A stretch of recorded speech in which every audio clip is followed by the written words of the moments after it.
Today, I'm going to be showing you how to make simple YouTube thumbnails for your racing content, whether it be sim racing, video games, uh, real life racing. It doesn't matter, it just pretty much applies to any kind of racing. You can even use it for other stuff as well.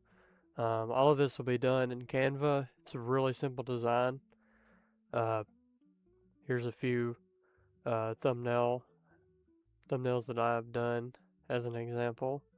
And today we're going to be making one in iRacing for a time attack session I'm about to start doing. Let's get into it. So the first thing you want to do is you want to get into your sim and either driving, replay, whatever. You want to get ready for your photo. So wherever you want to take your photo on the track, I'm actually going to go into straightaway here and get a photo. Uh, when you're driving, you need to think about where you want to be at on the track for your photos. I wanted to be in the middle so that you can't see no wall or lines or anything, just a straight photo of a car pretty much on the track moving. I have a video on how to take photography in iRacing. If you'd like to watch that, I'll link it right here and I'll link it in the description as well. It's very simple. I use a PlayStation 5 controller to do all this, so I think I got my shot set up. Actually, I'm not going to modify the TV camera. I'll do the pit lane camera. Yeah. Alright. So I like to do the pit lane camera because I don't use it anyway, and usually it's already static and ready to go. So I put the camera on at car. I highly recommend you have motion blur on for your photos. I'm not going fast here, but it's okay. So I'm going to zoom in. As you can see, there's a little bit of motion blur. That's enough for me. I'm going to get up a little bit high from the car, about like this here. And go to static. I don't need to focus on the car. Gonna put the car in the corner a little bit.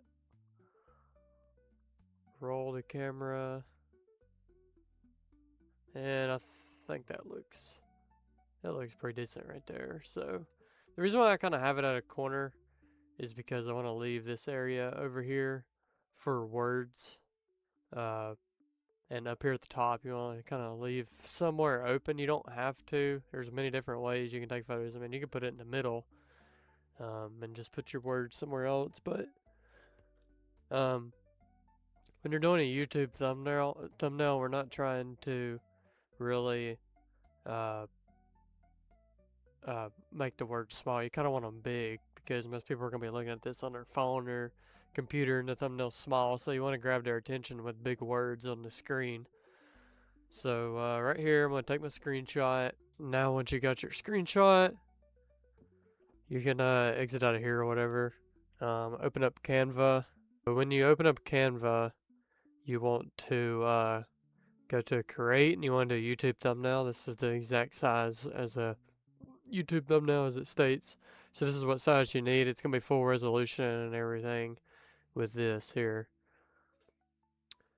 First thing you want to do is open up your photo that you took.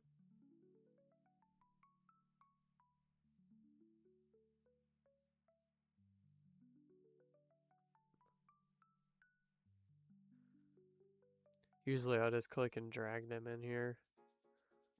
There's the photo that we took. So sometimes you gotta look at the edges to make sure you got it sized right because sometimes it might just leave just a little white line down here. Right there, there's a white line on the side right here, so just drag it just a little bit bigger and be okay. Okay, now that we got the photo in here,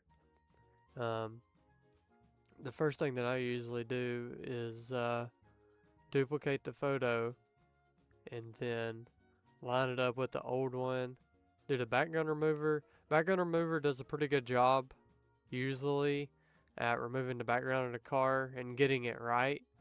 You can check this by dragging it over something that's, kind of just drag it over something to see.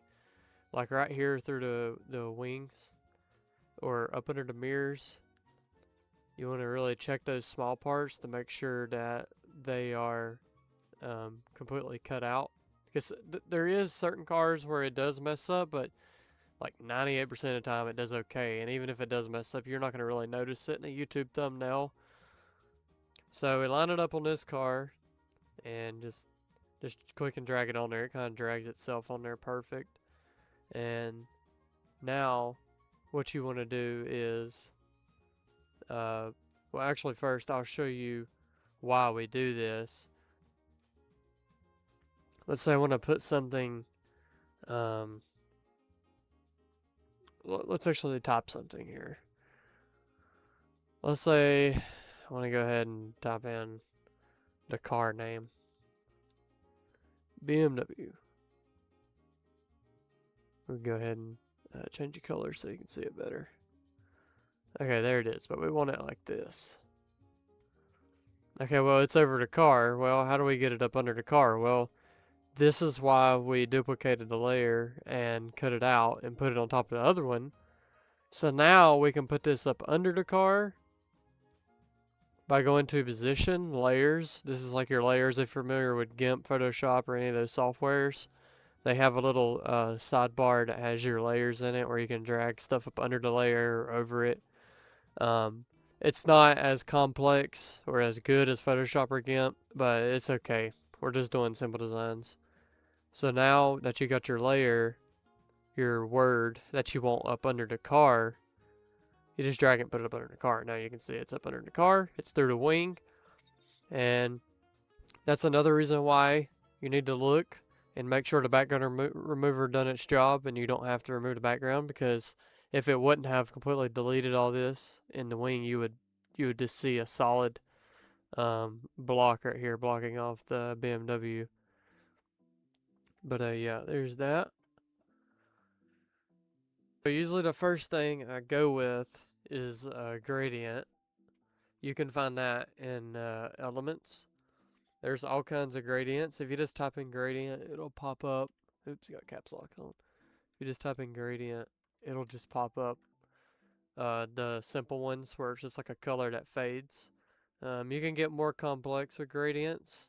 Like you can do these dot halftone gradients and stuff like that.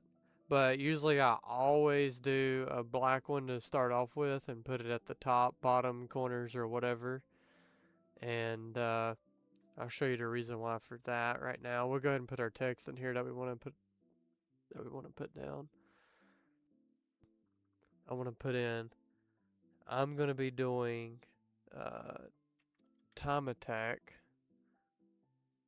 Well, let's do BMW GTP time attack. There we go. Alright, there's our words we want to put on here, which is probably going to be the title to my video as well, live stream, whatever. So we'll try to get it centered. Now, obviously this doesn't look that good. You got thousands, I don't know how many fonts, but you got plenty of fonts to work with. One of my favorites to use is up under Work Sans. And you want to capitalize all this. I like the extra bold. Extra bold with italics. I think that usually looks good. And now I change the color. Usually I do a white. I don't do many other colors for thumbnails. I try to keep it simple. Now, as you can see, there it is. It's on there. It looks like you typed it up in Paint or something. So if you want to make this word a little bit more detailed here, you click on the text. If you're having trouble clicking on the text, just go to your layers and you can click on them here. You click on it, you go to Effects, and usually the glow feature is what I use. Turn the intensity all the way up. It's not too excessive there. And there's a couple of preset kind of effects here. You can download more in these apps. I can just show you right quick what these are. There's some pretty cool stuff. I'm not going to be using any of those. I'll just keep it normal for now because this is going to be a simple tutorial. Right here is where you change your text color. It takes colors from the photo, somewhat accurate, and you can put the photos like the same color as what I guess is right here on the car, on the text. But usually what I do is glow, turn intensity up, because it adds that little bit of detail. See, now you can tell that it looks a little bit better. It doesn't look like just words typed. It's starting to look a little bit more like a design. You can also do outline, which is pretty popular with YouTube thumbnails. See, that don't look bad either, but I like the cleaner look of the glow. Okay, now this somewhat affects your eyes a little bit when you look at it. You know, this photo isn't bad here, but you're gonna have photos where you put the word down and it's gonna be like, oh wow, I'm having trouble kind of seeing what this letter here is, for example. That's where the black gradient comes in. When you put the black gradient in here, usually I make it huge, that way I have a easy workspace, because if you kind of make it small, it's not as detailed. We'll do about that much, and now let's say you put it down like this. Okay, let's say you wanted that dark. Okay, but now the car's dark, and maybe your text is dark. Well, that's whenever you would come over here to position. When you're on the layer, you have the layer selected, you click on position, go to layers, drag it up under what you want to drag it under, and as you can see, it's looking pretty good right there. I'm not going to do it that dark. We're going to do it about like that right there. Alright, so there's my details of my video. I want to do another detail. Title, whatever you call this. Whatever your video is going to be about. So my video is going to be about the BMW GTP time attack. And it's week 13. So I'm going to put week 13 in there as well. Make sure, yeah. I duplicated this and just erased it, so then that way whenever I start a new text box, I don't have to do the font again, don't have to search for the font, don't have to change the color, don't have to do the effects, don't have to resize it. It's ready to go. So there's that, and I mean this right here is honestly good to roll with. Like you know, you could totally just roll with this and just it would be fine. This doesn't look that bad. I'm actually gonna make this a little bit bigger. Yeah. I'm going to do another gradient at the bottom. And you can, instead of spinning it, trying to rotate it and stuff and get it right, you can do that. But there's also this little button here where you can flip it horizontal, vertical. You can click that, it'll help out a lot. And make it about that dark for now.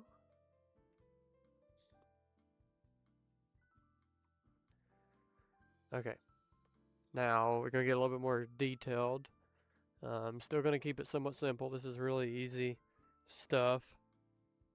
If you just type in gradient, you know, you're going to get these normal gradients here, and you keep scrolling, you're going to get more and more and more detailed ones. But let's say we want like a blue gradient because this car's got a little bit of blue on it to kind of match the car. So we just type in. You could just type in blue gradient, but I'm just going to put in blue because it knows what I mean. And we're going to scroll and see how the car, this is the default paint. The car has squares on it, like a futuristic looking, I don't know, it's like some kind of pattern. So I'm going to see if I can at least find one with squares or maybe dots to keep it kind of futuristic. Maybe I can type in future. Maybe that'll pull up something cool. So that's a little bit closer to what I want.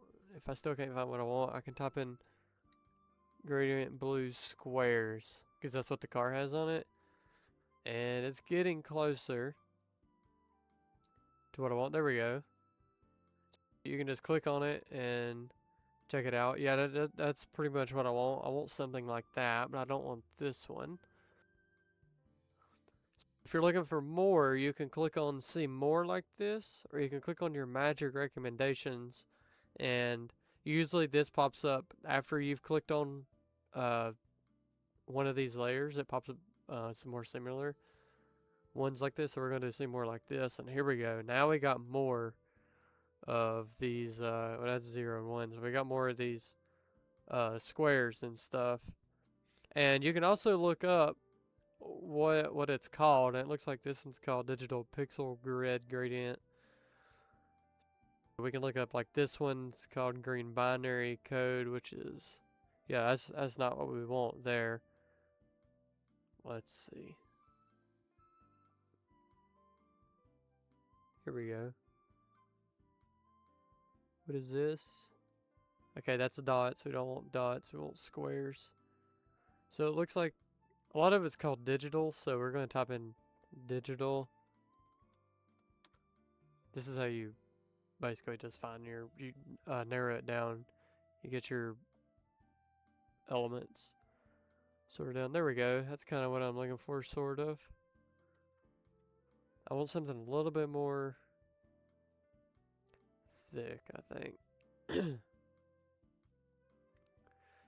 Sometimes this is the part that takes the longest, especially if you're picky or trying to do something really good. At the end of the day, it's just a YouTube thumbnail. You don't really have to go all out.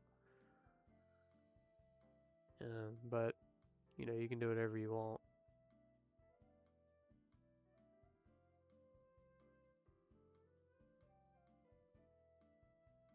Here we go. I like this right here. This right here looks clean. It looks simple. Actually, you know what? We're going to do see more like this. And I want more like this, kind of a thick design. It takes up a lot of the screen. It catches the eye. Here we go, right there. Alright, well, but it's orange, so we want it to be, let's do like a blue. Sometimes you can change the color of these, and sometimes you can't. I think we're just going to go with like a blue, red. If there is one here somewhere.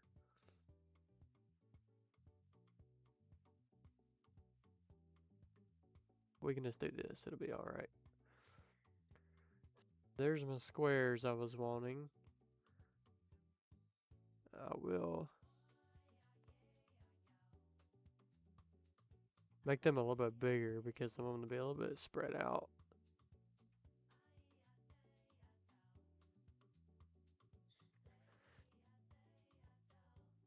You put them up under the car, see they're up under the car, they're too bright.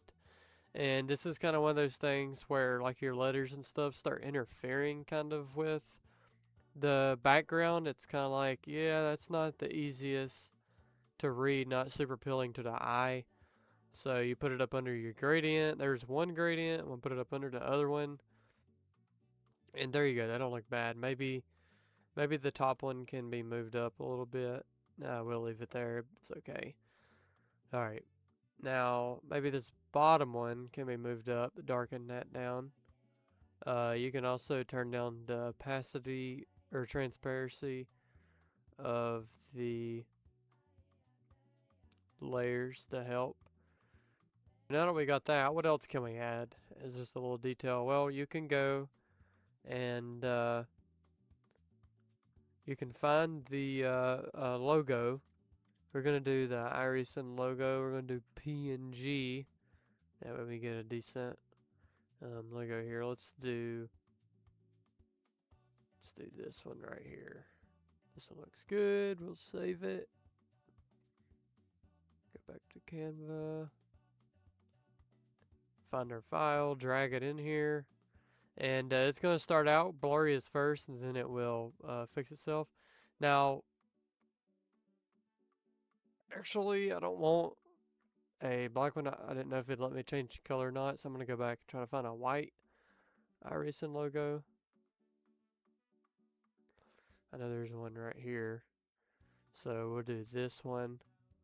Sometimes it'll let you change the color, sometimes it won't. Depends on how smart Canva wants to be. And there we go. That's a white logo. I can change the color of the iRacer guy. There's that. Now we'll put this down here, like in that corner. That'll look bad. That just shows that we're on iRacing. And with the logos, as you can see, it actually looks all right, but it still looks like a sticker just put on top there. So we'll make it look a little bit better. Usually I go to edit and scroll right down to the bottom to the shadows. There's all kinds of shadows you can do here. Outline's one of them. Now it really looks like a sticker. I don't use that one a lot. I like the glow for this one as well. Usually turn the intensity up, turn the blur up a little bit, size up about like that, and resize it, and maybe turn size down just a little bit. There we go. That looks a little bit more official right there. Okay, now what else could we do? Well, let's see. What track am I at? Let's just say you're just running one track and you just want to, but no, not one track. I'm running at uh Oran Park, so I will look for Oran Park. And now you can go and just get logos off of the internet, but usually I like to get them off iRacing because sometimes iRacing has better quality or kind of rare logos. So I actually just screenshotted it because I'm going to try to see if this works in uh, Canva. So there it is, but you don't want the background, obviously. So we're going to try to do background remover. Hopefully it works okay. And it worked all right. So, you can just take and drag that and put that wherever like that. So we're at Oran Park doing the BMW GTP time attack on week 13. And we're on iRacing. So the thumbnail has already pretty much read out your title. It looks good, and it just grabs the attention. We'll actually take and fix that a little bit. There we go. Not too bad. You can see it. That logo is a little bit blurry. I probably would have been better off the search on the internet, but it's okay. It's not going to be that noticeable when you upload it to YouTube.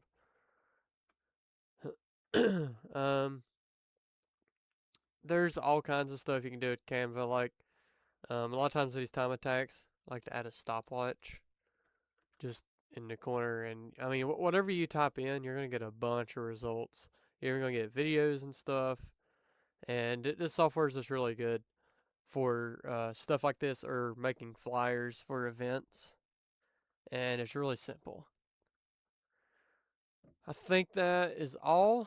The next thing you want to do is just download it. You want to leave your size the way it is, and yeah, just download it and put it as your thumbnail, and that's it.